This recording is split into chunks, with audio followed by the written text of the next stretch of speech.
الحمد لله نحمده ونستعينه ونستغفره ونعوذ بالله من شرور أنفسنا ومن سيئات أعمالنا من يهده الله فلا مضل له ومن يضلل فلا هادي له وأشهد أن لا إله إلا الله وحده لا شريك له وأشهد أن محمدا عبده ورسوله أما بعد فإن خير الحديث كتاب الله وخير الهدي هدي محمد صلى الله عليه وسلم وشر الأمور محدثاتها وكل محدثة بدعة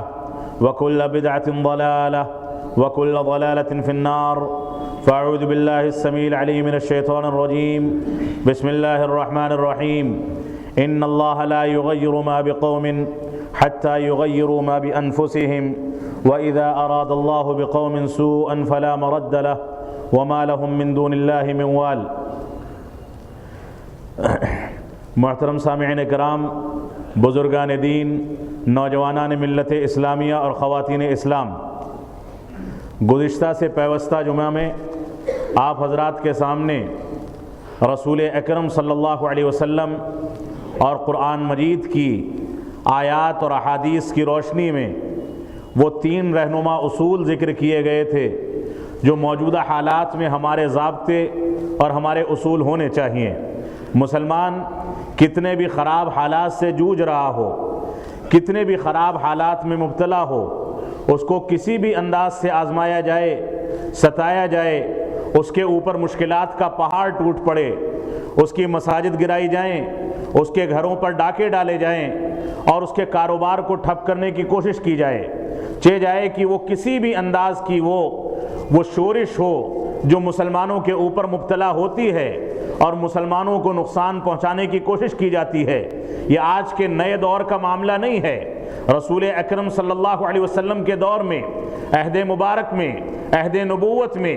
رسول اکرم صلی اللہ علیہ وسلم کو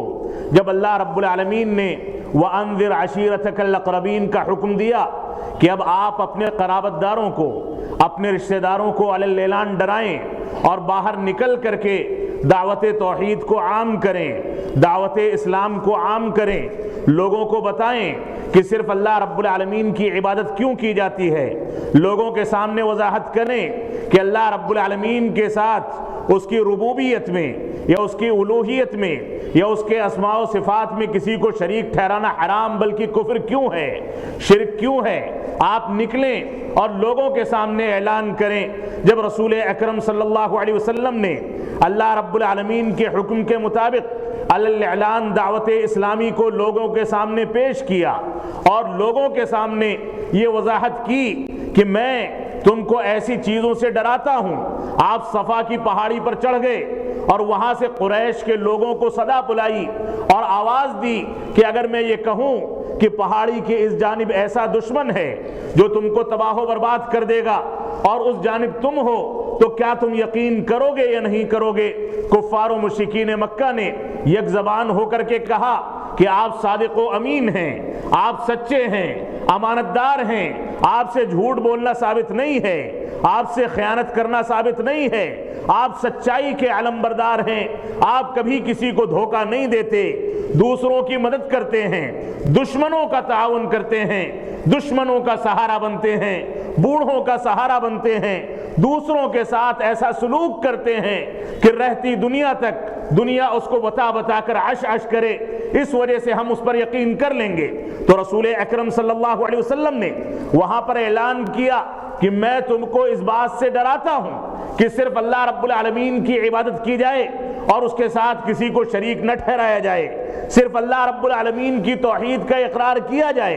اس کے ساتھ کسی کو شریک نہ ٹھہرایا جائے، صرف اللہ رب العالمین کے لیے سجدے کیے جائیں، رکوع کیے جائیں، عبادت کی جائے، تلاوت کی جائے، اس کی عبادت کی جائے اور تمام کے تمام چیزوں میں اس کو مشکل کشا سمجھا جائے، مصیبت دور کرنے والا سمجھا جائے، اسی سے دعائیں کی جائیں، اسی سے مشکلات کا حل تلاش کیا جائے، روزی روٹی کا مالک اسی کو سمجھا جائے، بھوک لگی ہو تو اسی سے روزی مانگی جائے، مشکلات ہوں تو مشکلات کو دور کرنے کا سہارا اسی سے لیا جائے۔ تو اللہ کے رسول صلی اللہ علیہ وسلم نے جب توحید کا پیغام دیا تو ابو لہب اٹھ کھڑا ہوا اور اس نے کہہ دیا کہ اللہ کے نبی صلی اللہ علیہ وسلم آپ کے ہاتھ خاک آلود ہوں، تو اللہ رب العالمین نے آیات کا نزول فرمایا، تبت یدا ابی لہب وتب، کہ ابو لہب کے ہاتھ خاک آلود ہو گئے، تباہ و برباد ہو گئے۔ اللہ رب العالمین نے بطور عذاب اس کے ہاتھوں کو شل کر دیا، وہ نہ اس سے حرکت کر سکتا تھا، نہ کسی چیز کو پکڑ سکتا تھا، نہ کسی چیز کی طرف اشارہ کر سکتا تھا، اس کو اس عذاب میں مبتلا کر دیا گیا۔ تو رسول اکرم صلی اللہ علیہ وسلم نے اس انداز سے دین اسلام کی دعوت و تبلیغ کی، اور دعوت و تبلیغ کے بعد جب آپ نے اعلان کر دیا تو آپ مجبور کیے گئے کہ طائف کی جانب ہجرت کریں، آپ مجبور کیے گئے کہ آپ کے ساتھیوں کو یہ حکم دیا جائے کہ وہ حبشہ کی جانب ہجرت کریں، آپ مجبور کیے گئے کہ آپ مکہ کو چھوڑ کر کے وہاں ساری جائیدادیں، سارا مال و متاع، سارا مال و دولت، یہاں تک کہ بیوی بچوں کو صحابہ کرام نے چھوڑ دیا، اللہ رب العالمین کے حوالے کر دیا، اور دین اسلام کی بقا کے لیے، دین اسلام کو زندہ رکھنے کے لیے، دین اسلام کے مشن کو آگے بڑھانے کے لیے، توحید اور سنت رسول کے مشن کو آگے بڑھانے کے لیے وہ لوگ مکہ مکرمہ کی سرزمین کو چھوڑ کر کے مدینہ کی جانب ہجرت کر گئے۔ یہ پورے کے پورے حالات تھے۔ ان حالات میں رسول اکرم صلی اللہ علیہ وسلم کو لہو لہان کیا گیا، ان حالات میں آپ کے اوپر پتھر پھینکے گئے، ان حالات میں سجدے کی حالت میں رسول اکرم صلی اللہ علیہ وسلم پر پیٹھ پر اونٹ کی اوجڑی ڈالی گئی، ان حالات میں بعض کفار و مشرکین نے رسول اکرم صلی اللہ علیہ وسلم کی گردن مبارک میں نماز کی حالت میں چادریں ڈال ڈال کر آپ کو گھسیٹا، آپ کو روندا، اور آپ کے اوپر پورے مصائب کے پہاڑ توڑے گئے۔ ان حالات میں صحابہ اکرام کو ستایا گیا، ان حالات میں بلال حبشی کے پیر میں بیڑیاں ڈال ڈال کر ان کو گرم ریت اور گرم چٹانوں پر گھسیٹا گیا۔ ان حالات میں آل یاسر کو یہاں تک کہنا پڑا کہ اللہ کے نبی صلی اللہ علیہ وسلم ہمارے حق میں دعا کر دیں، ان لوگوں کے خلاف بد دعا کر دیں۔ تو اللہ کے نبی صلی اللہ علیہ وسلم نے فرمایا، صبرن یا آل یاسر، اے آل یاسر تم لوگ صبر سے کام لو، تم کو نہیں پتا کہ تم سے پہلے کی امتیں اس انداز سے ستائی گئی۔ صحیح بخاری کی روایت ہے کہ ان کے پیروں میں بیڑیاں ہی نہیں ڈالی جاتی تھیں، بلکہ ان کو لوہے کے آرے سے جیتے جی ان کے دو ٹکڑے کر دیے جاتے تھے، لوہے کی کنگھیوں سے ان کی زندگی میں، ان کے ہوش حواس میں، ان کے جسم کے گوشت کو نوچ لیا جاتا تھا، ہڈیاں نظر آتی تھیں۔ یہ حالات تھے کہ ان کو جیتے جی سولی پر لٹکا دیا جاتا تھا، ان کو تباہ و برباد کیا جاتا تھا۔ لیکن یہ ساری کی ساری مشکلات، یہ سارے کے سارے مصائب، یہ ساری کی ساری عظمتیں اور یہ ساری کی ساری جو آزمائشیں تھیں، ان آزمائشوں میں ان لوگوں نے توحید کا دامن نہیں چھوڑا، اتباع رسول کا دامن نہیں چھوڑا، وہ لوگ اس پر ڈٹے رہے۔ ان لوگوں کو ایمان کی چاشنی ملی، ان لوگوں کو توحید کی چاشنی ملی، ان کو اپنے نبی کی رسالت پر ایمان لانے کی چاشنی ملی، اپنے نبی کی کتاب پر عمل پیرا ہونے کی چاشنی ملی۔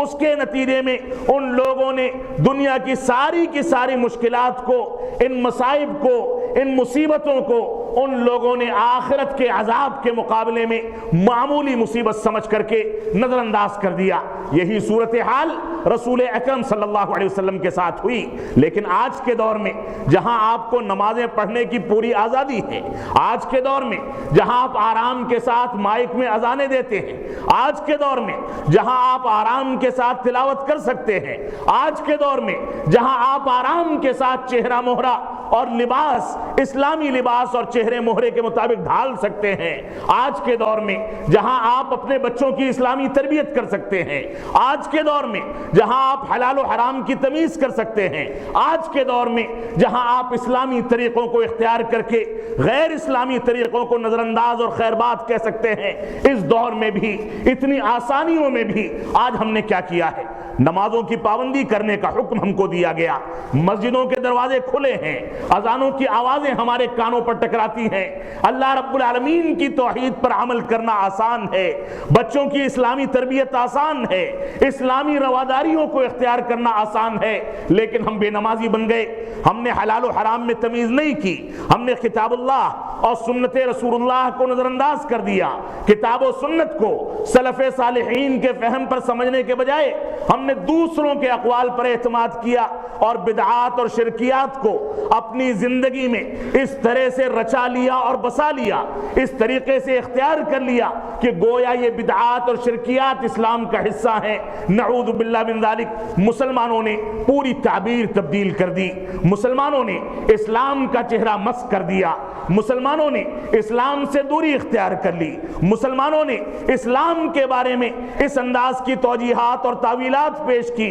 جو قرآن مجید اور سنت رسول اور صحابہ کرام کے عمل کے بالخلاف ہیں، اور اس کے باوجود اس کو اسلام سمجھا گیا، اس کے باوجود اس کو عین اسلام سمجھا گیا، اس کے باوجود اس کو قرآن سمجھا گیا، اس کے باوجود اس کو حدیث اور سلف صالحین کا عمل سمجھا گیا۔ اور اسی طریقے پر بعض مسلمانوں نے دوسرے سیدھے سادھے بعض مسلمانوں کو گمراہ کر کے دین سے دور کر دیا۔ دین سے اتنی زیادہ دوری، دین سے اتنی زیادہ بیزاری، علماء سے اتنی زیادہ دوری، قرآن مجید سے اتنی زیادہ دوری کہ ہم آج کے دور میں یہاں تک پروپیگنڈا کریں کہ قرآن مجید کی زبان مشکل زبان ہے، لہذا بعض ایسی کتابوں پر اعتماد کیا جائے جن کتابوں کے اندر موضوعات بھرے پڑے ہیں، جن کتابوں میں غلط اور غلط انداز کی روایتیں بھری پڑی ہیں، جن کتابوں کے اندر نہ جانے کون کون سی خرافات بھری پڑی ہیں، جن کتابوں کے اندر ایسے واقعات بھرے پڑے ہیں کہ ان لوگوں کی زیارت کے لیے خانہ کعبہ مکہ مکرمہ سے خود نکلتا ہے اور ان ہستیوں کے آگے جا کر کے کہتا ہے کہ حضرت والا آپ کو مکہ آ کر کے میرا طواف کرنے کی ضرورت نہیں ہے بلکہ آپ بغداد ہی میں کر لیں۔ نعوذ باللہ من ذالک، ایسے واقعات چھپتے رہیں اور ان کو پڑھا جاتا رہے، پڑھایا جاتا رہے اور ان کو معجزات کہا جائے کہ اس انداز کے واقعات ثابت ہو سکتے ہیں اور لوگوں کے ذہنوں کو خراب کیا جائے اور اسی کو عین اسلام سمجھا جائے۔ اس کے باوجود ہم توقع لگائے بیٹھے ہیں، آس لگائے بیٹھے ہیں، امید لگائے بیٹھے ہیں کہ اللہ رب العالمین کی مدد آئے گی، اللہ رب العالمین کی نصرت آئے گی، ہم فلاح و کامیابی اختیار کریں گے، ہم کامیاب ہوں گے اور ہم دین اسلام پر اسی انداز سے جیسے چاہے جنگل کا قانون ہو، ہمارے گھروں کا قانون ہو، ہماری فقہ کا قانون ہو، ہمارے خاندان کا قانون ہو، ہمارے آباء و اجداد کا طریقہ ہو، ان طریقوں کو اختیار کر کے ہم یہ آس لگائے بیٹھے ہیں کہ قرآن و سنت کو اختیار کیا جائے یا نہ کیا جائے اس کے باوجود ہم کامیاب ہو جائیں گے۔ ایسا ہرگز نہیں ہو سکتا۔ رسول اکرم صلی اللہ علیہ وسلم کا فرمان ہے کہ یوشک الامم ان تداع علیکم کما تداع الاکلۃ الی قصعتها، غالباً ابو داؤد کی صحیح روایت ہے۔ اللہ کے نبی صلی اللہ علیہ وسلم فرماتے ہیں کہ ان قریب ایسا دور آنے والا ہے کہ اس دور میں تمہارے اوپر چاروں جانب سے، ہر چہار جانب سے دشمنان اسلام اسی طرح سے ٹوٹ پڑیں گے جس طرح سے بھوکے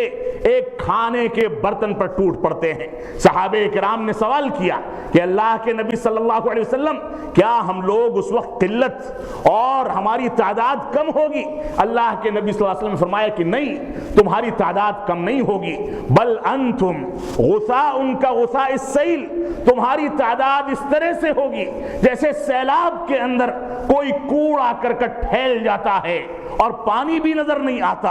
اوپر کوڑا کرکٹ جو ہلکا پھلکا ہوتا ہے وہ آ کر کے جم جاتا ہے، انسان سمجھ نہیں پاتا کہ یہ زمین ہے کہ پانی ہے۔ اسی طرح سے جدھر نگاہیں اٹھائی جائیں مسلمانوں کی تعداد نظر آئے گی، جدھر دیکھا جائے مسلمان ہی مسلمان نظر آئیں گے، لیکن حقیقت میں وہ مسلمان نہیں ہوں گے۔ وہ یہ تو کہیں گے کہ ہم نے اللہ رب العالمین پر ایمان رکھا، لیکن ان کی عبادات میں، ان کے سجدوں میں، ان کے رکوع میں کہیں کوئی معین الدین اجمیری شریک کیا جائے گا، کہیں نظام الدین، کہیں عبد القادر جیلانی، کہیں کسی کو شریک کیا جائے گا، کہیں کسی کو شریک کیا جائے گا۔ اللہ رب العالمین نے اس بارے میں اپنی براءت کا اعلان کر دیا ہے کہ تم لوگ اگر میرے ساتھ کسی کو شریک ٹھہراتے ہو، اگر تم لوگ میری ربوبیت میں، میری الوہیت میں، میرے اسماء و صفات میں کسی کو شریک ٹھہراتے ہو تو ایسی صورت میں اللہ رب العالمین نے قرآن مجید میں اعلان کر دیا وَمَن يُشْرِكْ بِاللَّهِ فَكَأَنَّمَا خَرَّ مِنَ السَّمَاءِ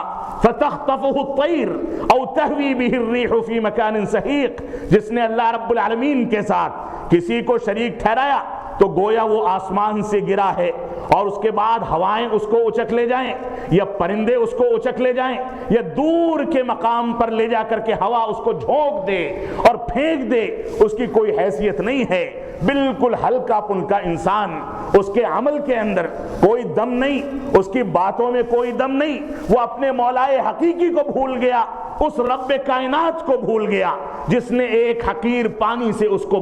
چلتا پھرتا مرد بنایا، یہ چلتی پھرتی عورت بنایا۔ ایک حقیر پانی کے ذریعے اس کے ماں کے پیٹ میں اس نے 9 مہینے کی زندگی گزاری، ماں کی چھاتیوں سے 2 سال تک دودھ پیا۔ اللہ رب العالمین چاہتا تو اسی رحم مادر کے اندر اس کی موت ہو جاتی، اللہ رب العالمین چاہتا تو اس کو دونوں ہاتھ نہ دیتا، ایک ہاتھ سے معذور کر دیتا، اللہ رب العالمین چاہتا تو اس کو دونوں پیر نہ دیتا، ایک پیر سے معذور کر دیتا، اللہ رب العالمین چاہتا تو اس کو دونوں جانب سے سننے کا مالک نہ بناتا، وہ ایک جانب سے سنتا دوسری جانب سے محروم کر دیا جاتا۔ اللہ رب العالمین چاہتا تو رحم مادر کے اندر ہی اس کو دل کی بیماریاں ہو جاتی، اس کو پیٹ کی بیماریاں ہو جاتی، اس کو دماغ کی بیماریاں ہو جاتی۔ جب وہ پیدا ہوتا تو مجنون حالت میں پیدا ہوتا، معذور حالت میں پیدا ہوتا۔ ساری کی ساری نوازشیں، سارے کے سارے انعامات تو اللہ رب العالمین کے ہیں،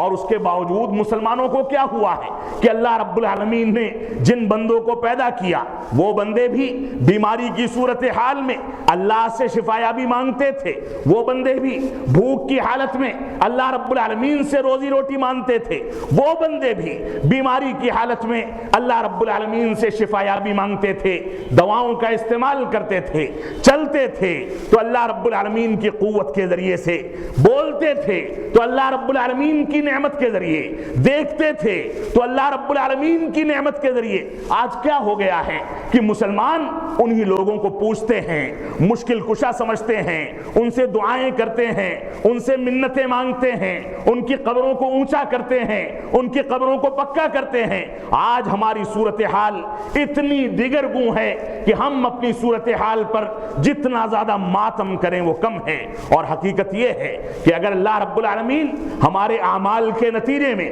ہمارے کرتوتوں کے نتیجے میں، ہماری سیاہ کاریوں کے نتیجے میں، ہماری بدکاریوں کے نتیجے میں ہمارا مواخذہ کرنا لگے تو ایسی صورت میں ہم میں سے کوئی ایک شخص بھی ایسا نہیں ہے جس کو 1 منٹ کے لیے سانسیں لینے کا اختیار ہو، 1 منٹ کے لیے مسکرانے کا اختیار ہو، 1 منٹ کے لیے کوئی چیز کھانے کا اختیار ہو۔ اللہ رب العالمین اگر اسی انتقام پر آ جائے کہ ہمارے اعمال کے نتیجے میں ہم کو تباہ و برباد کر دے تو پوری کی پوری دنیا نیست و نابود کر دی جائے گی، لیکن اللہ رب العالمین کی رحمت ہے، اس کا کرم ہے، اس کی نوازش ہے، اس کا انعام ہے کہ اللہ رب العالمین نے ہماری رسیوں کو ڈھیلا چھوڑ رکھا ہے۔ تو آج کے دور میں چاہے ایلیپو اور سیریا کے واقعات ہوں، جس پر 2 جمعے پہلے آپ کے سامنے 3 اصولوں کی روشنی میں گفتگو کی گئی، اسی میں کا پہلا اصول تھا کہ ہمیں ان حالات میں، ان مشکلات میں، ان مصائب میں اور اس انداز کی آزمائشوں میں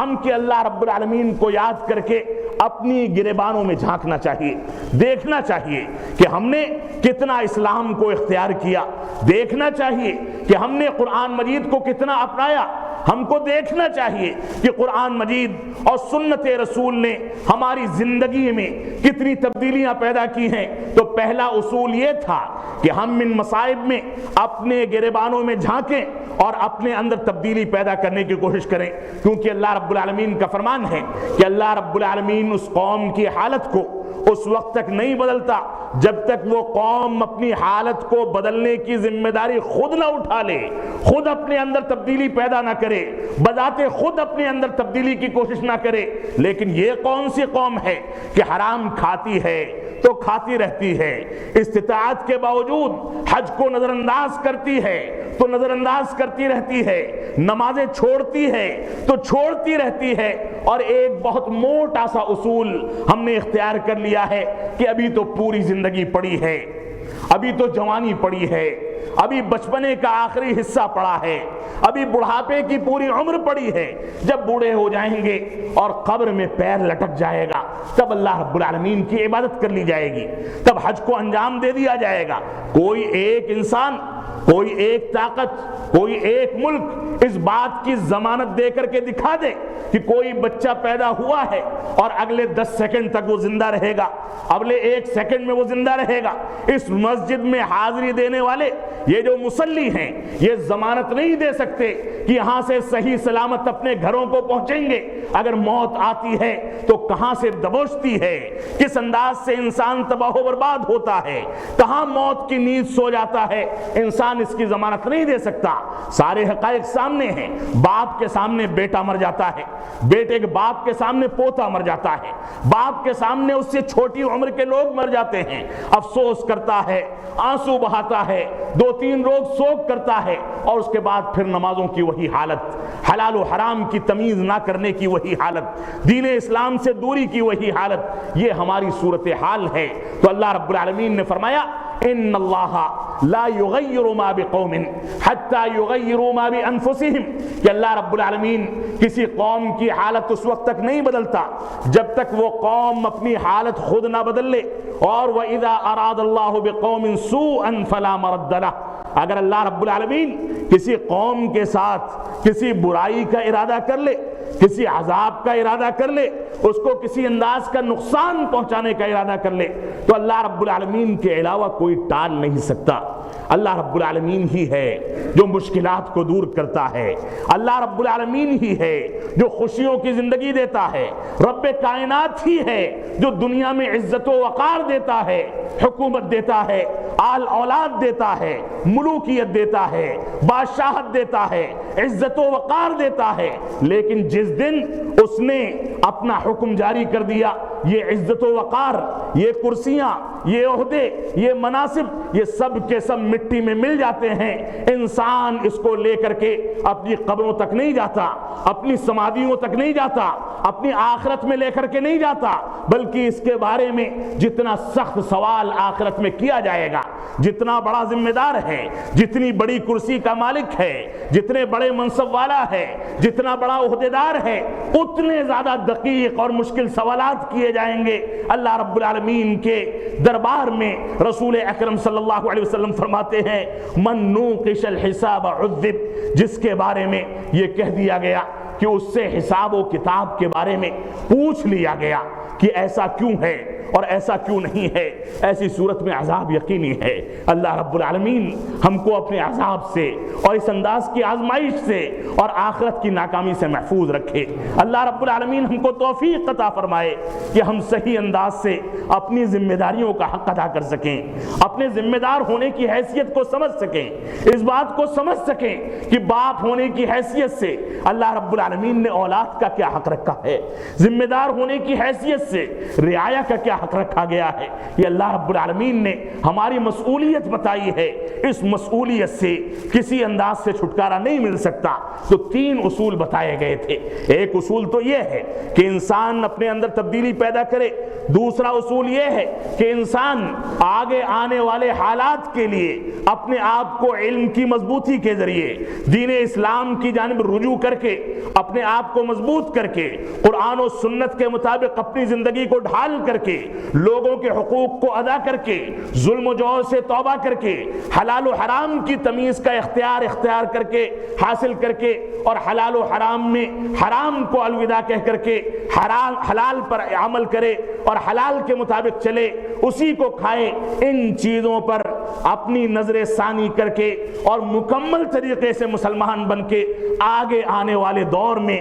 اس بات کی تیاری کر لے کہ اب جو مشکلات آ گئیں، جن چیزوں میں مبتلا کیے گئے، جو بدعمالیاں تھیں وہ تھیں، لیکن اب توبہ و استغفار کر کے ہم آئندہ کی زندگی میں اپنی زندگی میں نکھار پیدا کریں گے، قرآن و سنت کے مطابق چلنے کی کوشش کریں گے۔ یہ دوسرا پیغام ہے ان مشکلات کا، ان مصائب کا، ان آزمائشوں کا۔ اور تیسری چیز یہ ہے کہ مسلمان جس انداز سے ہر مسجد میں اپنے مکتب فکر کی تعلیم دیتا ہے۔ ہر صف میں 4 آدمی 8 آدمی 10 آدمی ایسے ہوتے ہیں جو الگ الگ طریقوں پر نماز پڑھتے ہیں۔ یہاں تک صورتحال ہے کہ اذانوں کی کیفیت بدل دی گئی، اذانیں الگ الگ انداز سے دی جاتی ہیں، اقامت الگ الگ انداز سے دی جاتی ہے، صلاۃ جنازہ میں اختلاف، نمازوں کے طریقے میں اختلاف، قرآن مجید کی عظمت کے بارے میں، اس کے احکام و مسائل کے بارے میں اختلاف۔ تو تیسرا اصول یہ ہے کہ مسلمان قرآن مجید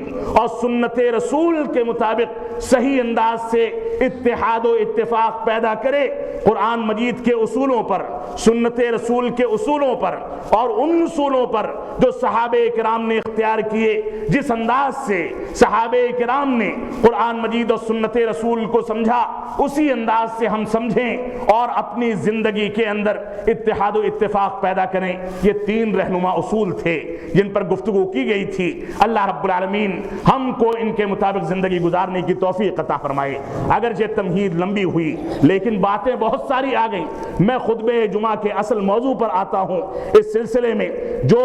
رسول اکرم صلی اللہ علیہ وسلم کے بعض اقوال ہیں، ان اقوال کی روشنی میں آج مسلمان اپنے حالات کو دیکھیں، مسلمان غور کریں کہ مسلمان کتنے پاری میں ہیں۔ مسلمانوں نے ان حالات میں، جب ہماری 7 سال کی ایک بچی ٹیوٹر کے ذریعے سے پیغام دیتی ہے کہ میرا باپ زخمی پڑا ہوا ہے، تڑپ رہا ہے، میرے باپ کا تعاون کرنے والا کوئی نہیں، وہ بچی کہتی ہے کہ مجھ کو تعجب ہے کہ میں زندہ کیسے ہوں۔ یہ حالات ہیں کہ فلسطین میں دودھ پیتے بچوں کو گولیوں سے بھون ڈالا جاتا ہے۔ یہ حالات ہیں کہ سیریا میں ہماری ماؤں اور بہنوں کی عزت و آبرو کے ساتھ کھلواڑ کر کے ان کو تباہ و برباد کیا جاتا ہے۔ یہ حالت ہے کہ ہماری مائیں اور بہنیں علماء اسلام سے یہاں تک فتویٰ پوچھتی ہیں کہ اپنی آبرو کو، اپنی عزت کو محفوظ رکھنے کے لیے کیا ہم خودکشی کر سکتے ہیں کہ نہیں کر سکتے۔ حالات یہاں تک پہنچ گئے۔ ان حالات میں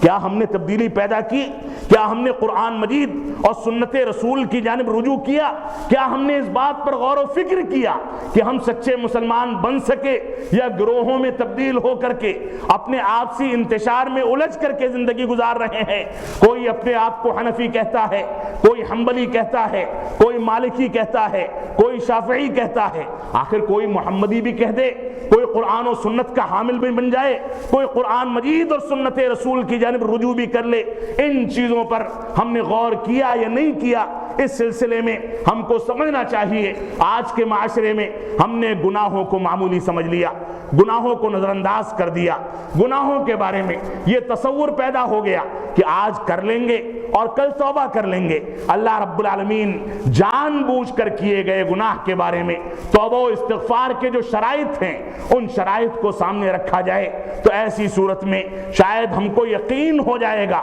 کہ ہماری توبہ، ہمارا استغفار قبول نہیں کیا جاتا ہے۔ آج گناہوں کو معمولی سمجھ لیا گیا۔ اس سلسلے میں ایک صحابی رسول کہتے ہیں، انکم لتعملون اعمالا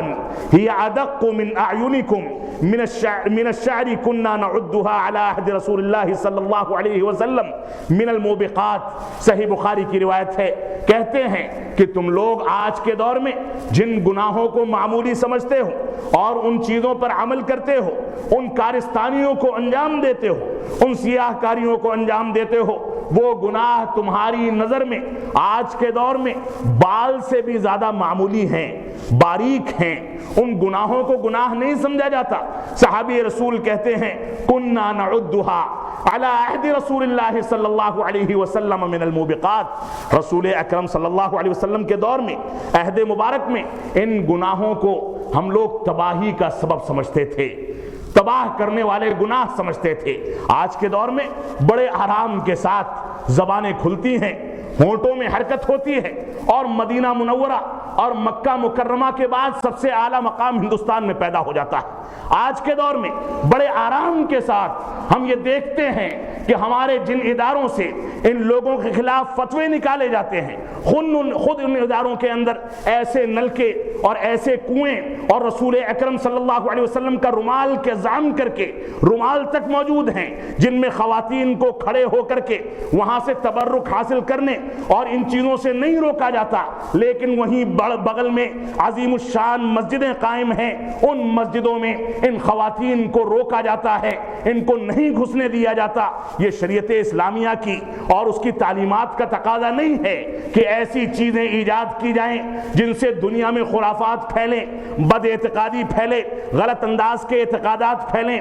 غلط انداز کا تصور بیٹھے، اور ان چیزوں کا نہ کوئی بائیکاٹ کیا جائے، ان کے خلاف نہ فتوے جاری کیے جائیں، ان کے خلاف نہ کوئی کارروائی کی جائے، اور عام طریقے سے لوگ ان میں گمراہ ہوتے رہیں اور ہمارے سر پر اور ہمارے کان پر جوں تک نہ رینگے۔ یہ ساری کی ساری چیزیں خرافات ہیں، بدعات ہیں، اور بسا اوقات یہ چیزیں ہم کو شرکیات میں داخل کر دیتی ہیں۔ اس وجہ سے ہم کو سوچنا ہوگا۔ رسول اکرم صلی اللہ علیہ وسلم نے ان گناہوں کو معمولی نہیں گردانا ہے۔ صحابہ کرام ان کو معمولی نہیں سمجھا کرتے تھے۔ اگر معمولی سمجھتے ہوتے تو عثمان غنی رضی اللہ تعالیٰ عنہ کے دور میں جب انگوٹھی غائب ہوئی تو اس کو تلاش کرنے کے لیے پورے جتن کیے جاتے۔ اگر معمولی سمجھتے ہوتے تو رسول اکرم صلی اللہ علیہ وسلم کے عہد مبارک میں جو بیعت رضوان کا درخت تھا اس کو عمر بن خطاب رضی اللہ تعالیٰ عنہ کاٹنے کا حکم نہ دیتے، کیونکہ اس کے ذریعے سے بد اعتقادی پیدا ہونا شروع ہوئی تھی اور غلط انداز کے اعتقادات جنم لے رہے تھے۔ اس پر بعض لوگوں نے اپنے ہتھیار لٹکانے شروع کر دیے تھے اور ان سے منتیں مانگی جاتی تھیں، تو عمر بن خطاب رضی اللہ تعالیٰ عنہ نے ایسے تبرکات کو جو حقیقت میں اسلام میں تبرک اور اسی طرح سے مقدس مقامات کی شکل میں جس کا دیکھا جانا جائز تھا، اس کے باوجود ان فتنوں سے بچنے کے لیے ان چیزوں کو نیست و نابود کر دیا، ختم کر دیا، ان جگہوں سے ہٹا دیا۔ لیکن آج کے دور میں ان چیزوں کو ترویج دی جاتی ہے، ان چیزوں کو بڑھاوا دیا جاتا ہے۔ اس وجہ سے ہم کو سمجھنا ہوگا کہ کس انداز سے ہم قرآن مجید اور سنت رسول کی پیروی کریں۔ رسول اکرم صلی اللہ علیہ وسلم کا فرمان ہے کہ یذهب الصالحون الاول، کہ پہلے نیک اور نیکوکار لوگ یہ گزر جائیں گے،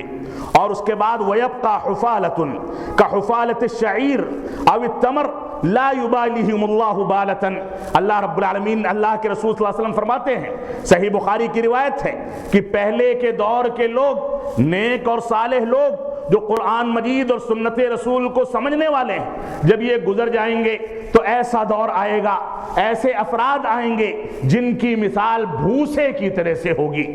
بالکل بھوسا، جس کی نہ کوئی اہمیت ہے، نہ کوئی مقام ہے، نہ کوئی وزن ہے، نہ کوئی حیثیت ہے، اور ان لوگوں کی کیفیت کھجور اور جو کے بھوسے کی طرح سے ہوگی۔ اللہ رب العالمین ان لوگوں کی بالکل پرواہ نہیں کرے گا، ان لوگوں کی کوئی رعایت نہیں کرے گا، ان کی بدعمالیوں کے نتیجے میں، ان کی دین سے دوری کے نتیجے میں، بدعات کو اختیار کرنے کے نتیجے میں، شرکیات کو اپنانے کے نتیجے میں اللہ رب العالمین ان کی کچھ بھی پرواہ نہیں کرے گا، بلکہ ان کو ان کی حالت پر چھوڑ دیا جائے گا، اور یہ خود بھی تباہ ہوں گے اور اپنے سیدھے سادے مسلمانوں کے لیے دعوت عذاب دے کر کے ان کو بھی تباہ و برباد کریں گے۔ مسلمانوں کی ہیبت ختم ہو جائے گی، مسلمانوں کا رعب ختم ہو جائے گا، مسلمانوں کا جلال اور مسلمانوں کی حیثیت ختم ہو جائے گی، جو آج کے دور میں واضح طور پر دیکھنے میں نظر آتی ہے۔ اسی طرح سے آپ دیکھیں جھوٹے لوگوں کا اور فریب کو اختیار کرنے والوں کا بول بالا ہے،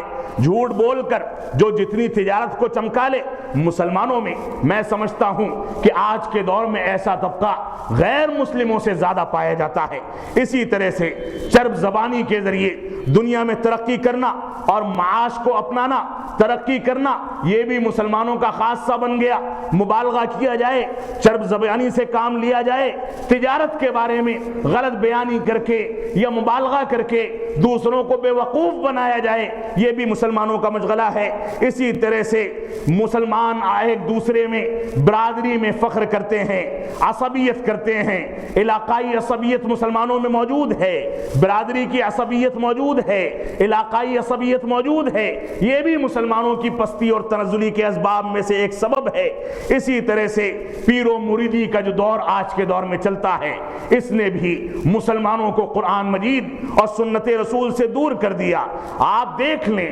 نفاق مسلمانوں میں عام ہو گیا، دل میں کوئی بات ہے، زبان پر کوئی بات ہوتی ہے، کہتا کچھ ہے کرتا کچھ ہے، اس کے نتیجے میں بھی مسلمان تباہ و برباد ہوتا چلا جا رہا ہے۔ مسلمانوں نے حرام کی تمیز کے بارے میں لاپرواہی اختیار کی، شرک و بدعات میں مبتلا ہو گئے۔ مسلمانوں نے دنیا سے محبت اور دنیا کے غلبے کو اپنے یہاں رچا لیا، بسا لیا، اور اسی میں مگن ہو کر کے دنیا کی رنگینیوں میں تباہ و برباد ہو گئے۔ دینداری سے ان کو مطلب نہیں رہا، کفار سے انہوں نے مشابہت اختیار کر لی، کبیرہ گناہوں کو انہوں نے اختیار کیا۔ اسی طرح سے سب سے بنیادی چیز کہ مسلمانوں نے دعوت و تبلیغ کے میدان میں ایک طرح سے بالکل ایسا کردار ادا کیا کہ امر بالمعروف اور نہی عن المنکر جو ایسا فریضہ تھا، اچھائیوں کا حکم دینا، برائیوں سے روکنا، اس فریضے کو مسلمانوں نے سرے سے نظر انداز کر دیا۔ ایک بڑی جماعت ہے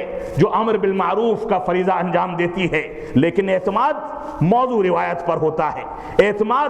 ضعیف روایات پر ہوتا ہے، اعتماد خرافات پر ہوتا ہے، اعتماد غلط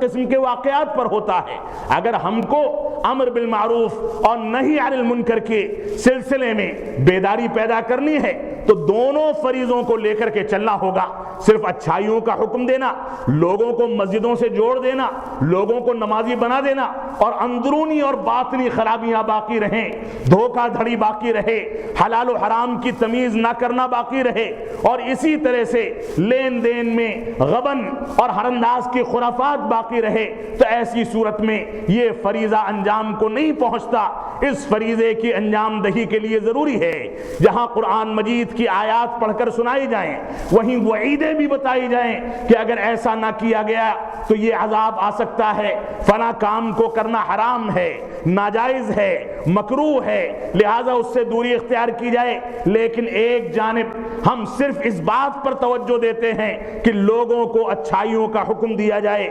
اچھی بات ہے، لیکن اس میں بھی غلط انداز کی دلیلوں پر اعتماد کیا جائے، اور اس کے بعد دوسرے گوشے کو یعنی برائیوں سے روکنے کو چھوڑ دیا جائے۔ مسجدوں کے باہر اور مسجدوں کے سامنے لوگ بیٹھ کر خرافات کریں، نمازیں چھوڑیں، لوگ قبر پرستی کریں، آپ کے دروازے پر پہنچ کر کے بے پردگی کے مظاہرے کریں، اس کے باوجود آپ نہیں روکتے۔ اس لیے ہماری ذمہ داری ہے کہ جہاں امر بالمعروف کا فریضہ انجام دیا جائے وہیں نہی عن المنکر کے فریضے کو بھی انجام دیا جائے، اور ان تمام کی تمام چیزوں میں قرآن مجید کے دلائل اور فہم سلف صالحین کے مطابق اس کے دلائل کی تفسیر کی جائے، صحیح حدیث پر اعتماد کیا جائے، اور صحابہ کرام کے اسوے کو، صحابہ کرام کے طریقے کو، صحابہ کرام کی تفسیر و شرح کو سامنے رکھ کر کے اس کے مطابق زندگی ڈھالی جائے۔ یہ دین کا صحیح تصور ہے۔ اللہ رب العالمین ہم کو اس بات کی توفیق عطا فرمائے کہ ہم صحیح انداز سے قرآن مجید اور سنت رسول کی جانب رجوع کر سکیں،